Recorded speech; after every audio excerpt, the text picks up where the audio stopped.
Hi everyone. आज हम beam की मॉडलिंग करेंगे। फ्रेम स्ट्रक्चर की हम मॉडलिंग करेंगे कि हम बीम किस तरह रिवेट के अंदर बनाते हैं, उसको मॉडल करते हैं और उसको किस तरह कॉलम के साथ अलाइन कर देते हैं। ठीक है, तो जो पुराने वाले मॉडल से कंटिन्यू कर लेते हैं। First of all I am going to remove the wall, ताकि हमारी फ्रेम स्ट्रक्चर ठीक से नज़र आ जाए। तो मैं इस फ्लोर को भी मैं डिलीट कर देता हूँ, ठीक है, और इनका वॉल्स को भी, ठीक है, इनको भी मैं डिलीट कर देता हूँ। ठीक है, ये हमारे पास कॉलम्स जो हमने पिछले लेक्चर्स में लगाए थे वही सेम हमारे पास सारे कॉलम्स हैं। ठीक है, मैं बाकी सारी चीज़ों को भी हाइड कर देता हूँ। ठीक है, इनको भी मैंने हाइड कर दिए। जो मेरे ग्रिड्स लगे हुए एस ए के साथ सारे सेलेक्ट करके इसको डबल एच करके हाइड कर देंगे। ठीक है, हम लेवल 1 में आ जाते हैं। ठीक है, और लेवल 1 में हम ये सारे dimensions S A select all के साथ डबल एच करके हाइड कर देते हैं। सेक्शंस को भी मैं एक्स्ट्रा जो चीज़ें हैं सारे को मैं हाइड कर देता हूँ। ठीक है, ग्रिड्स को भी मैं हाइड कर देता हूँ सारे। ठीक है, तो ये हमारे पास फ्लोर नज़र आ रही है और ये हमारे पास जो हमने कॉलम्स लगाए थे ये वही कॉलम्स हैं। ठीक है, हाँ, अभी मैं यूँ कर देता हूँ, एक कॉलम्स भी बहुत ज़्यादा कंजस्टेड है तो मैं इसकी ये वाली रो पूरी, ठीक है, इसको भी मैं रिमूव कर दूँगा, डिलीट कर दूँगा। ठीक है, ये भी और ये भी। ठीक है, और ये है इस साइड पे भी, ये वाले भी और ये वाले भी। तो ये हमारे पास थोड़ा से अभी कम हो गए, तो इसमें हमारे पास जो फ्रेम स्ट्रक्चर बनेगा, बीम्स जो हम बनाएंगे तो वो थोड़े से ज़्यादा क्लियर विजिबल भी होंगे। ठीक है, हम स्ट्रक्चर में चले जाते हैं और स्ट्रक्चर के अंदर हमारे पास ये बीम की ऑप्शन पड़ी हुई है। ठीक है, हम इस बीम को सेलेक्ट कर देते हैं। ठीक है, सेम वही कुछ हमारे पास रेवट के अंदर अपने बीम्स पड़े हुए हैं। ठीक है, जो हमारे पास ऑलरेडी है और ये हम यहाँ से लोड भी कर सकते हैं। हम आज इसको लोड करेंगे, लोड पे चले जाएंगे। ठीक है, और मेरे पास रेवट की फैमिलीज पड़े हुए हैं तो मैं वहाँ से नेविगेट कर दूँगा। ठीक है, और ये हमारे पास जो फैमिलीज़ होते हैं रेवट के, ये हमारे पास इंस्टॉलेशन के टाइम में भी आते हैं और अभी कुछ न्यू वर्जन में मेरे हाल में नहीं आते, तो उसके लिए हमें अलहदा से भी डाउनलोड करने पड़ते हैं। ठीक है, ये मेरे पास 2025 के लाइब्रेरी पड़ी है। ये है हमारे पास स्ट्रक्चर्स के सारे फैमिलीज। ठीक है, मैं स्ट्रक्चर्स में जाके स्ट्रक्चर फ्रेमिंग में ये वुड के पड़े हुए स्टील के, प्रीकास्ट कंक्रीट के, लाइट गेज स्टील और कंक्रीट कंक्रीट में मैं चले जाता हूँ। ठीक है, तो ये मेरे पास ये सिर्फ 3 किस्म के हैं, एक ये है, एक ये है, एक ये है। ठीक है, मैं कंक्रीट रेक्टेंगुलर को ओपन कर देता हूँ। ठीक हो गया, और ये भी यहाँ लोड हो रही है। ठीक है, ये मेरे पास यहाँ ये रेक्टेंगुलर बीम हमारे पास का एक 300 + 600 की एक बीम लोड हो गई है। ठीक है, ये इसकी ब्रेड्थ है और ये इसकी हाइट है। ठीक है, ओके कर देते हैं। ठीक है, अभी हमारे पास ये कुछ सेटिंग्स हैं एक्स और वाई के, लेकिन हम फ़िलहाल इसको नहीं छेड़ेंगे। ठीक है, हम इसको एज इट इज़ रहने देते हैं। सही है, ये लेवल 1 है तो हम इसको लेवल 2 कर देते हैं। ठीक हो गया, सही है। अब देखिए ये ऑन ग्रिड है, ये भी कुछ सेटिंग्स है तो हम इसको नहीं कर देते, यहाँ हम इसको लाइन में सेलेक्ट कर देते हैं। अगर आप कोई कर्व में बीम बनाना चाहते हैं तो यहाँ से आप इसको चेंज भी कर सकते हैं, इसकी मतलब geometry. For time being now हम लाइन ही को रहने देते हैं। ठीक है, और हम इसको यहाँ से सेलेक्ट कर दे करके सीधा लेके जाते हैं यहाँ तक। ठीक है, ये मेरे पास, ये मुझे कह रहा है कि ये जो हमने बीम लगाई है ये यहाँ विजिबल नहीं है क्योंकि ये मैंने लेवल 2 में लगाई है। ठीक है, मैं इसको शिफ्ट एस्केप के साथ कैंसिल करके 3D में जाके देखता हूँ। ठीक है, ये देखे मेरे पास 3D में ये बीम नज़र आ रही है, मतलब मेरा बीम लग गया है। लेवल 2 में मैं चला जाता हूँ।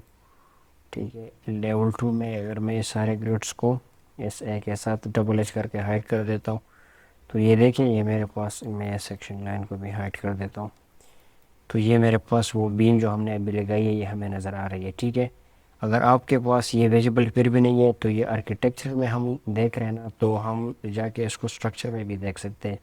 ये जो हमारे पास प्रोजेक्ट ब्राउज़र है, प्रोजेक्ट ब्राउज़र के अंदर हमारे पास, हम इसमें स्ट्रक्चर ढूंढ लेंगे। ठीक है, स्ट्रक्चर, हाँ ये है, ये फ्लोर प्लेन्स प्लम्बिंग और ये स्ट्रक्चरल प्लान, इसको हम ये करते हैं लेवल 1 स्ट्रक्चर है। ठीक है। इसमें हमारे पास ये देखें, हमारे पास फाउंडेशन भी नज़र आ रही है, कॉलम भी नज़र आ रही है। लेवल 2 में हमारे पास वही बीम नज़र आ रही है। ठीक है, ये बाकी ग्रेड्स को मैं हाइड कर देता हूँ। तो ये मेरे पास यहाँ इसमें लेवल 2 स्ट्रक्चर में नज़र आ रहा है। ठीक है, लेवल 2 आर्किटेक्चर में ये ग्रे है, मतलब एक्टिव नहीं है। लेवल 2 स्ट्रक्चर में ये एक्टिव भी है। ठीक है, 3D में हम इसको देख लेते हैं। तो ये हमारे पास 3D में इस तरह नज़र आ रही है, हम इसको रोटेट करके देख सकते हैं। ठीक है, एक और सेटिंग हम यहाँ देख लेते हैं। ये इसको हम सेलेक्ट कर देते हैं, एडिट टाइप में चले जाते हैं। ठीक है, तो ये मेरे पास है 0 फीट 11 इंच और उस कुछ समथिंग इस तरह है। तो मैं इसको भी 12 इंचेस कर देता हूँ। ठीक है, और इसको भी मैं 12 इंच कर देता हूँ। ठीक है, तो ये मेरे पास एक प्रॉपर बीम बन जाएगी। ठीक हो गया। तो अगर से कॉलम की डायमेंशन थोड़ी सी ज़्यादा है, इस पर हम इसको देख लेते हैं। ये कितनी 12 बाई 18, हाँ 1 फीट, हाँ ये 18 इंच है। तो हम इसको भी 18 इंच ही कर देते हैं। 1 फीट चेंज ये हो जाएगा और 1 फीट चेंज ये हो जाएगा। ठीक है, अप्लाई और ओके। अभी ये परफेक्ट हो गया, ठीक हो गया, सही है। तो ये हमारे पास ये बीम लग गई है। ठीक है, ये तो मैंने इस डायरेक्शन पे लगा ली, आप उसको इस डायरेक्शन में भी लगा सकते हैं, मतलब इस साइड पे भी लगा सकते हैं। मैंने इसको इस साइड पे लगाया। अभी हम एग्जैक्टली इसको कॉपी करके, यहाँ से कॉपी करके इसको इस सेंटर लाइन से पकड़ के यहाँ से हम कंस्ट्रेंट को भी ऑफ और ऑन कर सकते हैं। इसको इसके सेंटर लाइन पे पेस्ट करते रहेंगे। ठीक हो गया। और सेम इस तरह इनके सेंटर लाइन पे पेस्ट कर लेंगे। तो ये मेरे पास बीम्स लग गए हैं। ठीक हो गया। 3D में भी इसको देख सकते हैं, सही है। तो ये मेरे पास इस डायरेक्शन में बीम लग गए हैं। आप यूँ समझे कि हमारे पास प्राइमरी डायरेक्शन में बीम है, हम इस डायरेक्शन में भी लगा सकते हैं। अभी हम उसको लगा के देखेंगे। लेवल 2 स्ट्रक्चर में चले जाते हैं, सेम स्ट्रक्चर में चले जाए, बीम में चले जाए, और ये मेरे पास ऑलरेडी यही है। ठीक है, तो मैं इसको यहाँ से पकड़ के सीधा यहाँ आ जाता हूँ। ठीक हो गया ये है, और इसको मैं अभी 3D में देख लूँगा। ठीक है, तो ये देखिए ये मेरे पास इस साइड पे भी लग गई है। ठीक है, इसको मैं कॉपी कर सकता हूँ, बाकी जो ब्लड लाइंस हैं उस पर हमारे पास ये कॉपी हो जाएंगे। ठीक हो गया। तो ये हमारे पास फ्रेम स्ट्रक्चर हो गया। ठीक है, अभी इस बीम्स के ऊपर हम कोई स्लैब अगर लगाना चाहेंगे तो इसके ऊपर हम लगा सकते हैं।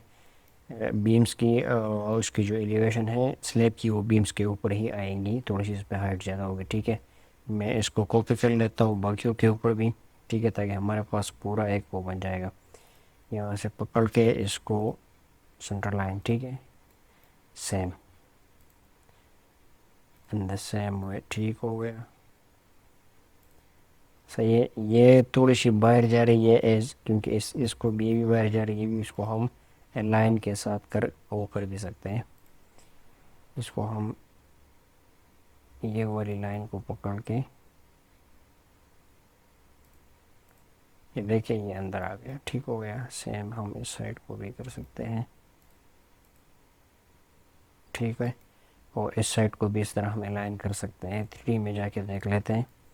ये हमारे पास 3D में इसकी एक फ्रेम स्ट्रक्चर बन गई है बीम्स की। ठीक है, हम इसके डायमेंशन को भी चेंज कर सकते हैं। अगर हम चाहें कि हम एक हमारे पास इस डायरेक्शन में बीम डिफरेंट डायमेंशन के हो, डिफरेंट साइज़ के हो, और इस साइड पे डिफरेंट साइज़ के हो, तो हम इसको डुप्लिकेट कर देंगे, और डुप्लिकेट के बाद उसको हम उसकी प्रॉपर्टीज़ को चेंज कर लेंगे। लेकिन जब तक डुप्लिकेट नहीं करेंगे तो ये फिर हमारे पास सारे बीम्स चेंज हो जाएंगे, इसलिए हमें डुप्लिकेट करना ज़रूरी होगा। ठीक है, अभी अगर हम इसके ऊपर स्लैब बनाना चाहेंगे तो हम इसके ऊपर स्लैब बना सकते हैं। हम लेवल 2 में जाके यहाँ स्ट्रक्चर में चले जाएंगे, और यहाँ से हम इसको फिर इसके ऊपर हम स्लैब बनाएंगे। तो I think it is enough for today. हम नेक्स्ट लेक्चर में फिर उसके बाद उसके ऊपर स्लैब बनाएंगे, और फिर उसको सिंगल डबल स्टोरी या ट्रिपल स्टोरी भी बनाने की कोशिश करेंगे। तो thank you so much, stay tuned for the next lecture. Thank you.